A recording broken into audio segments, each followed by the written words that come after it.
সুন্নাত ওয়াল জামাত পটিয়া উপজেলার উদ্যোগে এক বিশাল সম্প্রতি সমাবেশ ও বিক্ষোভ মিছিল অনুষ্ঠিত হয়েছে। পটিয়া লিয়াজো কমিটির সমন্বয়ক অধ্যক্ষ কাজী মাওলানা হাফিজ আহমেদ আল কাদেরীর সভাপতিত্বে এতে বক্তব্য রাখেন পীরে তরিকত আল্লামা ইয়ার মোহাম্মদ পিয়ারু, মাওলানা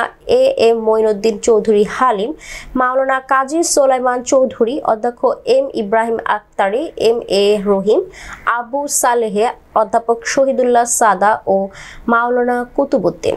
আল্লামা সাইফুদ্দিন খালেদ জোহাদি, অধ্যাপক মাওলানা ফেরদৌসুল আলম খান আল কাদেরী, মাওলানা এনাম রেজা কাদেরী, মাস্টার জামাল উদ্দিন, আলহাজ মোহাম্মদ আলী হুসাইন, অধ্যক্ষ মাওলানা আলাউদ্দিন আশরাফি, জহির আহমেদ সওদাগর, শাহজাদা মাওলানা সামনুর রশিদ আমিরি, মাওলানা শহীদুল হক হোসাইনি, জামাল উদ্দিন চৌধুরী, হারিস উদ্দিন দৌলতি, মাস্টার আরিফুর রহমান আমিরি, মোহাম্মদ আব্দুর রহিম, মাওলানা নুরুল আলম সহ অনেকে। এতে দেশের মসজিদ মাদ্রাসার দখল ও মাজার ভাঙচুর এবং শিক্ষকদের জোরপূর্বক পদত্যাগের তীব্র প্রতিবাদ জানানো হয়।